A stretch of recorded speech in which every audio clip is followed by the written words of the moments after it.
Welcome to No Longer Conformed, my online preaching and teaching ministry. We're studying the book of Matthew, the first gospel. In this session, we'll be looking at Matthew chapter 24, verses 32 to 51. The attitude of Christ's return. As we continue to listen to Jesus' description of his future return, we're exhorted to have the right kind of attitude as we wait, that of serving. The context of waiting is like, the concept of waiting is like waiting on tables, rather than sitting around doing nothing. Our text for this session provides 3 lessons for Christians to learn and observe. First, learn the lesson of recognizing signs in God's plan. Verse 32, now learn this parable from the fig tree. When its branch has already become tender and puts forth leaves, you know that summer is near. So you also, when you see all these things, know that it's near, at the doors. Assuredly I say to you, this generation will by no means pass away till all these things take place. Heaven and earth will pass away, but my words will by no means pass away. Parable from the fig tree. Understand that when the fig branch puts forth leaves, only a short time remains until summer arrives. Likewise, when the final labor pains of Christ's return begin, he's coming. His coming is near. It is at the door. 2 questions.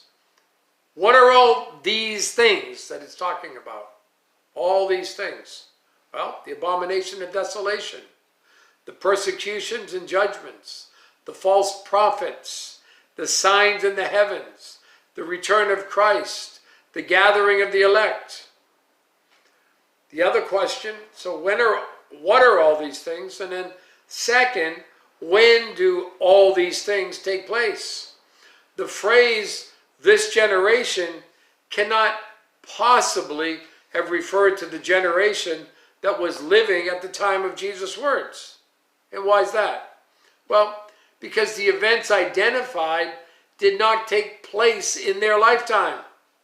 This is best interpreted as the generation that is alive at the time when those final hard labor pains begin. The fig tree lesson is that it is a short time until the return of Christ. But when? Well, the fig tree refers to Israel in the Old Testament. The greening of the tree is understood by many biblical scholars to point to the return of Israel to the status of a nation in the world.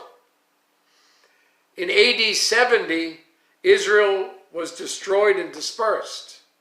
In 1948, Israel was reestablished.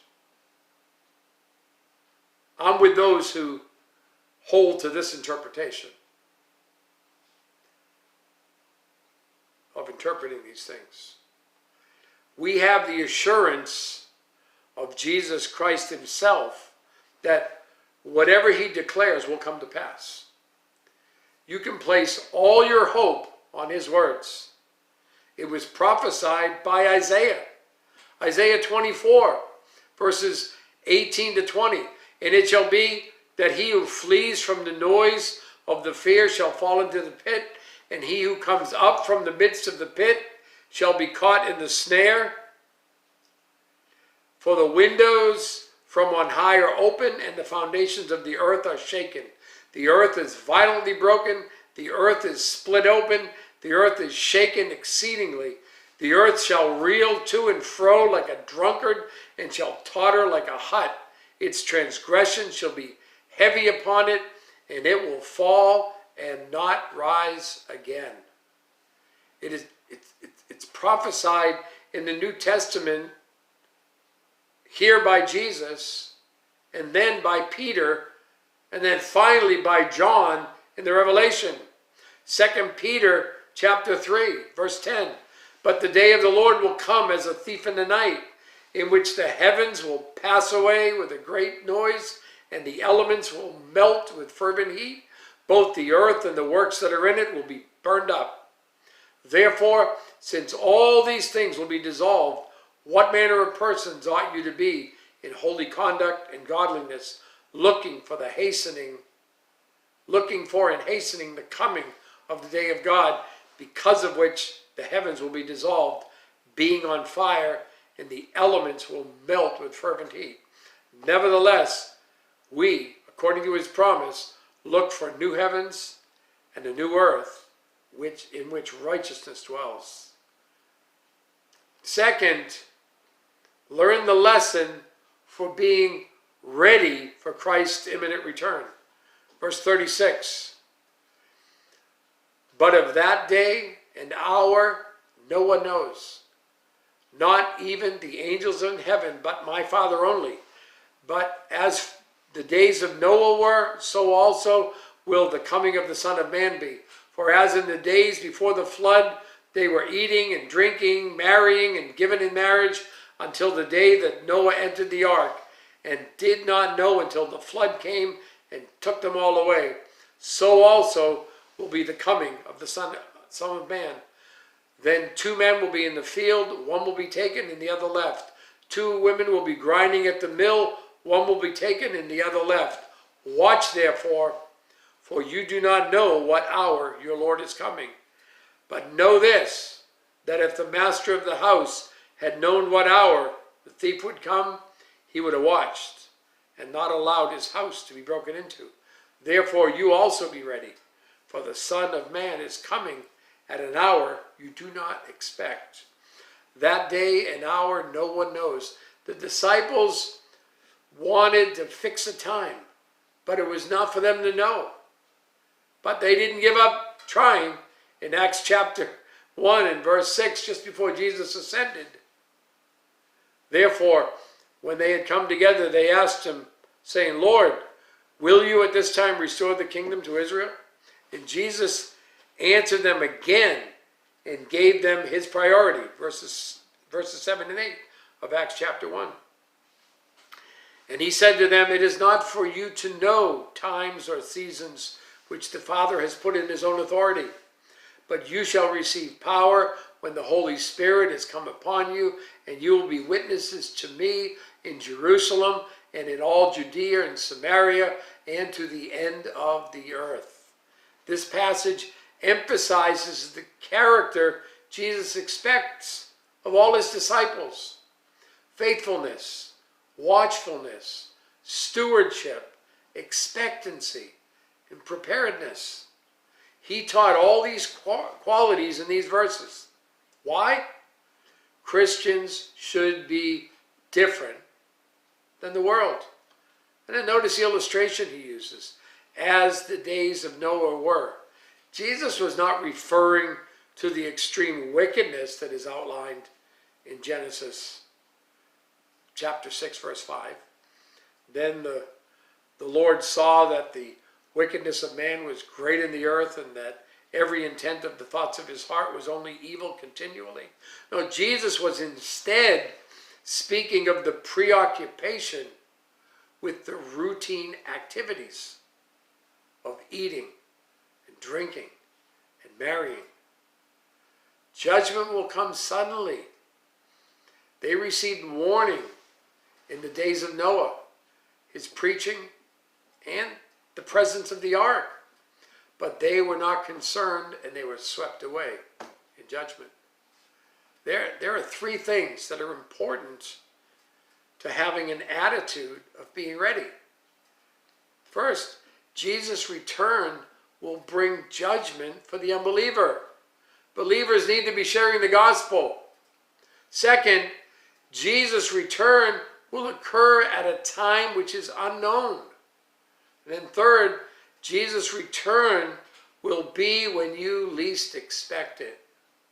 this is the point of the next and the final point of what is said here in this passage.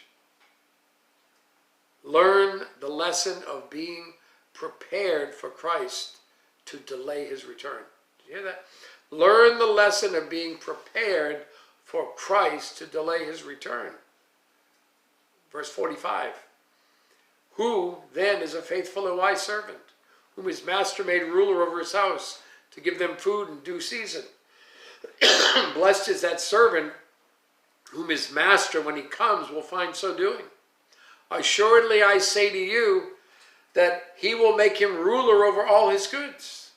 But if that evil servant says in his heart, my master is delaying his coming, and he begins to beat his fellow servants and to eat and drink with the drunkards, the master of that servant will come on a day when he is not looking for him, and at an hour that he is not aware of, and will cut him in two and appoint him his portion with the hypocrites. There shall be weeping and gnashing of teeth. This parable teaches Christians to be ready in case Jesus comes sooner than expected, right now. It also teaches Christians to be prepared in case he delays longer than is expected by his servants a long time from now. The evil servant is the unbeliever who does not take seriously the promise of Christ's return. 2 Peter 3:4. Where is the promise of his coming? For since the fathers fell asleep, all things continue as they were from the beginning of creation.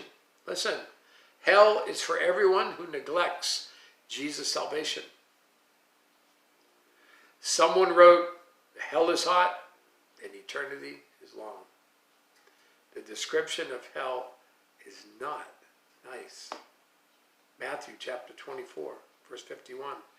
Will cut him in two and appoint him his portion with the hypocrites. There shall be weeping and gnashing of teeth. Matthew 13, verse 42. That's repeated here in verse 50. And will cast them into the furnace of fire. There will be wailing and gnashing of teeth. Matthew 22, verse 13. Then the king said to the servants, bind him hand and foot, take him away and cast him into outer darkness. There will be weeping and gnashing of teeth. That is for the unbeliever. Christians are called to have an attitude of expectancy, of readiness, of preparedness, serving Jesus faithfully, looking for his return.